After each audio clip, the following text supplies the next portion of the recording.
रात का आखिरी मेहमान यह कहानी है एक छोटे से गांव के बाहर बने एक पुराने ढाबे की, जिसका नाम था शांत निवास। यह ढाबा सुनसान सड़क के किनारे स्थित था और अक्सर रात में ही मुसाफिर वहां रुकते थे। ढाबे का मालिक रघु एक बूढ़ा आदमी था जो अपने साधारण जीवन में संतुष्ट था। लेकिन एक रात उसका सामना एक ऐसे मेहमान से हुआ जिसने उसकी जिंदगी हमेशा के लिए बदल दी।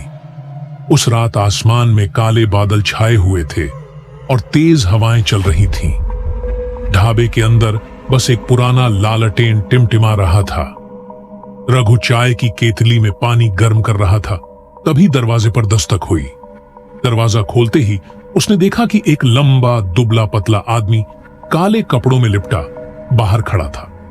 उसके चेहरे पर अजीब सी गंभीरता थी और आंखें गहरी, खाली और ठंडी थीं। क्या मैं अंदर आ सकता हूं? उस आदमी ने ठंडी आवाज में पूछा। रघु ने सिर हिलाया और उसे अंदर आने दिया। आदमी चुपचाप एक कोने में बैठ गया और चाय मंगवाई। रघु ने चाय दी और फिर उसकी निगाह उस अजनबी के पैरों पर पड़ी। वो जमीन को छू ही नहीं रहे थे। रघु का दिल जोर जोर से धड़कने लगा, लेकिन उसने अपने डर को छुपाते हुए पूछा, आप कहां से आ रहे हैं बाबू?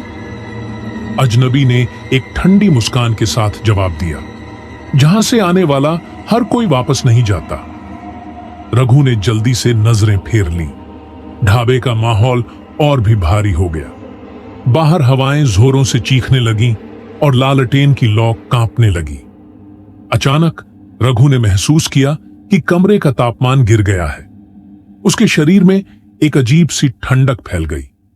अजनबी ने अपनी चाय खत्म की और धीरे धीरे उठ खड़ा हुआ। उसने जेब से एक सिक्का निकाला और मेज पर रखा, लेकिन वह सिक्का चमकदार चांदी का नहीं था, बल्कि एक जंग लगा हुआ प्राचीन सा सिक्का था, जिस पर अजीब से चिन्ह बने थे। रघु ने कांपते हुए हाथों से सिक्का उठाया। तभी कमरे की लाइट बुझ गई और अजनबी हवा में गायब हो गया। रघु डर के मारे जमीन पर गिर पड़ा। जब उसने खुद को संभाला और लालटेन जलाने की कोशिश की, तो ढाबे का दरवाजा खुला हुआ था और बाहर घना अंधेरा पसरा था। अगले दिन सुबह जब लोग वहां पहुंचे, तो रघु बेहोश पड़ा मिला। उसके हाथ में वही अजीब सिक्का था और उसके बाल रातों रात सफेद हो चुके थे। रघु कभी ठीक से बोल नहीं पाया कि उस रात क्या हुआ था, लेकिन वो सिक्का अब भी ढाबे की दीवार पर टंगा था, एक रहस्यमय निशानी के रूप में। लोग कहते हैं कि वह अजनबी मौत का एक रूप था, जो बस एक आखिरी मेहमान बनकर आया था। अगर आपको ऐसे ही वीडियो देखना पसंद है, तो हमारे इस चैनल को सब्सक्राइब करना ना भूलें।